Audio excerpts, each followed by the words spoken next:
ignition to the on position. It says there, you take the key, turn it off, pull it out, put it back in. The reason that they go and say that, then the examiner is not going to want to see. You don't have to hold it up for it. Right. He does not want you to do this. Yeah, right. If you turn it, if there's any rotation in that motor, you turn the key back on, it'll catch you start. Right. So Turn the key off. Let Right. everything completely stop. Turn it back to the on position. got you. Now I'm going to go and push both of my brake knobs in and let them settle. Okay.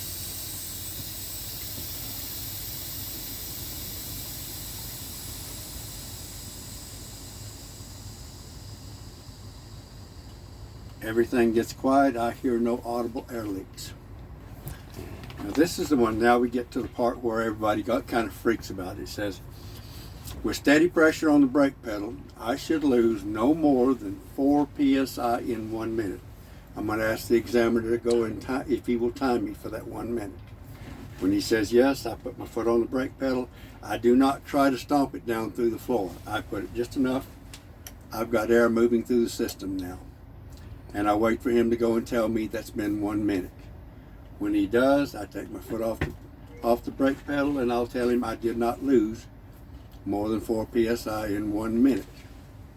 Then I'm going to go and say to him, that's a key.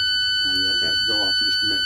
Right. I'm going to tell him I will pump my brakes down, and when my air pressure drops to no less than 60 psi, my low air warning light and alarm should activate.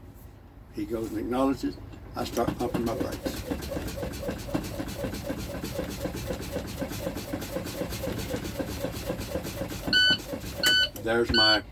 There's my low air warning light and the alarm. They're both activated.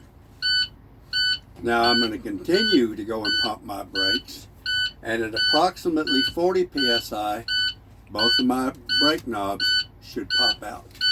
Acknowledges that, I continue to pump. I'm going to watch them because I can't touch them. I want to go and see them.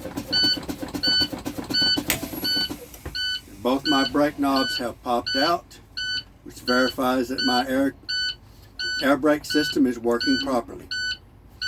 Now I have completed my air brake test. I'm going to move on to my tug test and emergency brake check.